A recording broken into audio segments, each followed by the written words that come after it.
आज मुझे देखना है कि जिनालय में जाने के संकल्प को हम कैसे पूरा करें। जिनालय में जाने के लिए शुद्धि का बड़ा महत्व है। जहाँ पर शुद्धि होगी वहाँ पर विशुद्धि होगी, और जहाँ पर विशुद्धि होगी वहाँ पर सातिशय पुण्य कर्म का बंध होगा, जो भक्ति का फल कहा गया है। तो प्रातःकाल उठ करके मंदिर जाना है, बिना स्नान किए नहीं, स्नान करके। विशेषता है जब हम किसी कार्य को तैयारी करते हैं उस कार्य की, तो उसको आगम की भाषा में समारंभ कहा जाता है। तैयारी करते करते भी भगवान की पूजा का फल मिलता है।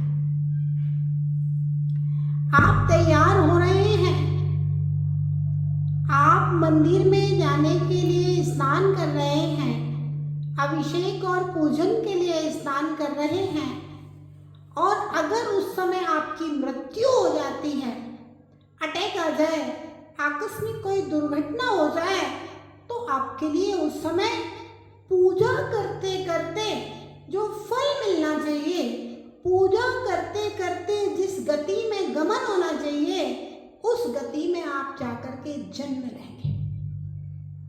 भव्यात्माओं, दुकान के लिए स्नान करना, फैक्ट्री के लिए स्नान करना, ऑफिस जाने के लिए स्नान करना, भोजन पकाने के लिए स्नान करना, स्कूल जाने के लिए स्नान करना पाप कर्म का बंधन। मंदिर जाने के लिए, अभिषेक पूजन दर्शन के लिए स्नान करना सातिशय पुण्य कर्म का बंध। स्नान तो वही है, स्नान में कोई अंतर नहीं है, क्योंकि क्रिया अपनी जगह हो रही है। पुण्य और पाप का बंध होता है, वह लक्ष्य से होता है, भाव से होता है। आपका इंटेंस क्या है क्रिया को करते हुए। एक घटना आती है, एक महामुनि राम महाराज शूकर की गुफा में जाकर के ध्यान लगाए हुए बैठे। शूकर आता है और महामुनिराज को देख करके प्रणाम करता है, हे भगवान, परम सौभाग्य, आज मेरी गुफा में ये दिगंबर संत पधारे हैं। शूकर सोचता है जंगल का मामला है, और कहीं कोई हिंसक प्राणी मुनिराज के ऊपर वार ना कर दें, मुनिराज की हत्या ना कर दें। और वह शूकर गुफा के दरवाजे के ऊपर पहरेदार की तरह बैठ जाता है। सामने से एक वनराज, जंगल का राजा, मनुष्य की गंध सूंघते सूंघते उस गुफा के द्वार पर आता है। शूकर को बैठा हुआ देखता है। शूकर रास्ते से हट जा। शूकर कहता है, नहीं, गुफा के अंदर मेरे गुरुदेव विराजमान है। जब तक मेरे तन में प्राण है, तब तक मेरे गुरुदेव का कोई बाल भी बांका नहीं कर सकता। प्राण से प्यारा जगत में, प्राण से प्रिय धर्म है। प्राण से प्यारा जगत में प्राण से प्रिय धर्म है। प्राण देकर धर्म रखना वीरता का कर्म है। प्राण देकर धर्म रखना वीरता का कर्म है। शुक्र कहता है, आज चाहे मेरी जान चली जाए, लेकिन जब तक तन में प्राण है, शेर अंदर नहीं घुस सकता। शेर दहाड़ करके संकेत करता है, शुक्र रास्ते से हट जा। शुक्र भी अपनी आवाज में हुंकार मारता है, नहीं, आज रास्ते से नहीं उठूंगा, क्योंकि अंदर मेरे गुरुदेव हैं, इसलिए। शेर कहता है, शुक्र, तुम मेरी शक्ति को नहीं जानते हो क्या? शुक्र अपनी भाषा में कहता है, वनराज, जंगल के राजा की शक्ति को कौन नहीं जानता। सर्वविदित है, तुम्हारे नाम से, तुम्हारी धाड़ से जंगल का हर प्राणी कांपता है। मैं भी कांपता था। तुम्हारी शक्ति तो सबको पता है, लेकिन हे वनराज, मेरे हृदय के अंदर जो भक्ति है उस भक्ति को आप नहीं जानते हो। मेरे हृदय में इतनी भक्ति है, मैं अपने गुरु की रक्षा के लिए जान दे सकता हूं। और बस वनराज ने शुकर के ऊपर प्रहार किया। शुकर ने वनराज के ऊपर प्रहार किया। धर्मात्मा प्रथम प्रहार कभी नहीं करता। धर्मात्मा अधर्मात्मा के किए हुए प्रहार का जवाब देता है।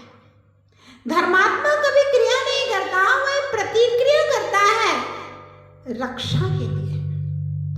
सिंह ने शुकर के ऊपर प्रहार किया। शुकर ने जवाब में अपनी रक्षा के लिए, मुनि की रक्षा के लिए सिंह के ऊपर प्रहार किया। दोनों का घमासान युद्ध होता है। शुकर अपनी पूरी भक्ति के साथ में युद्ध करता है और वनराज अपनी पूरी शक्ति के साथ में युद्ध करता है। परिणाम निकलता है, शुकर की मृत्यु हो जाती है और शेर की भी मृत्यु हो जाती है। शेर मुनि हत्या के फल से, मुनि हत्या की नहीं थी शेर ने, बस मुनि हत्या करना चाहता था, उसका लक्ष्य था मुनि हत्या का। शेर मुनि हत्या के फल से नरक में जाता है और शुकर मुनि रक्षा के फल से स्वर्ग में जाता है। भव्यात्माओं, आज भक्ति के सामने शक्ति की हार हो जाती है, क्योंकि भक्त का लक्ष्य था मुनि रक्षा, प्राण देकर के मुनि रक्षा हो गई। तो क्रिया हम देखेंगे तो शुकर ने शेर को मारा, शेर ने शुकर को मारा, लेकिन एक हिंसा के फल को प्राप्त करके नरक जाता है तो दूसरा शुकर अहिंसा के फल को प्राप्त करके, मुनि रक्षा के फल को प्राप्त करके स्वर्ग को प्राप्त होता है। यही अंतर है मंदिर के लिए स्नान करने और फैक्ट्री के लिए, दुकान के लिए, प्रतिष्ठान के लिए स्नान करने में। मंदिर जाने के लिए स्नान करते करते अगर मृत्यु हो जाएगी तो सीधा स्वर्ग जाएगा, और फैक्ट्री के लिए स्नान करते करते अगर मृत्यु हो जाएगी तो फिर परिग्रही जहां जाता है दुर्गति का पात्र बनेगा।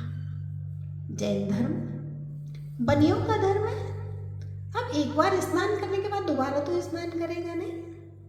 आम के आम, गुठलियों के नाम, स्नान भी हो गया और पाप कर्म भी नहीं लगा। इससे अच्छी और क्या बात हो सकती है। तो स्नान करें प्रातःकाल सीधे जिनालय में जाने के लिए, और वह स्नान कैसा हो? चर्बी से युक्त, साबुन से ना हो, चर्बी से युक्त, अंडे से युक्त, मछली के तेल से युक्त, खरगोश की आंखों के ऊपर टेस्ट किए हुए शैम्पू से युक्त वह स्नान ना हो। वह स्नान हो अहिंसक साबुन हो, आपका नीम का साबुन हो, अथवा मुल्तानी मिट्टी हो, काली मिट्टी हो, बेसन हो, अहिंसक वस्तु के द्वारा आप स्नान करें। और ध्यान रखें, अनछने पानी से स्नान न करें। गीजर में गर्म किए हुए पानी से स्नान न करें, क्योंकि गीजर में जितनी भी गर्म पानी होगा, पानी के सारे जीव मर जाएंगे। भगवान महावीर ने एक बूंद पानी में असंख्यात जीव कहे हैं, और वैज्ञानिकों ने भी एक बूंद पानी में 36,450 जीव कहे हैं। फव्वारे के अनछने पानी से स्नान न करें। कितना सारा पानी आपके लिए फैला। आप जिनालय जाने के लिए स्नान कर रहे हैं। एक योग स्नान होता है, दूसरा भोग स्नान होता है, और हम जिनालय के लिए जाने के लिए स्नान कर रहे हैं। भोग स्नान नहीं, योग स्नान करना है। शुद्ध वस्तु, ऐसा साबुन जो शुद्ध हो अथवा मिट्टी बेसन आदि से, और पानी को कपड़े से छान करके, सर्दी है तो गर्म कर लीजिए, गर्मी है तो कपड़े से छान करके छने पानी से स्नान करें, छने पानी से वस्त्र धोएं, छने पानी को ही उपयोग करें, क्योंकि अनछने पानी से आपने स्नान किया, असंख्यात जीवों की हत्या करके आप पवित्र हुए या अपवित्र होंगे, आप स्वयं समझ लीजिए। चर्बी से युक्त, अंडे और मांस से युक्त साबुन शैम्पू से आपने स्नान किया, आप पवित्र होंगे या अपवित्र होंगे, आप स्वयं समझ लीजिए। तो हमारा स्नान छने पानी से हो और शुद्ध साबुन अथवा मिट्टी आदि के द्वारा हो, और स्नान करने का लक्ष्य भगवान का दर्शन करना हो, तो स्नान का स्नान, और उसमें पाप कर्म से भी बच गए, सातिशय पुण्यवंत स्नान करते करते भी देव दर्शन के फल को प्राप्त करोगे। ये है जैनियों का धर्म। आम के आम, गुठलियों के दाम। आगे जिनालय जाने के लिए हमें किस प्रकार से तैयार होना है, हम लोग कल देखेंगे।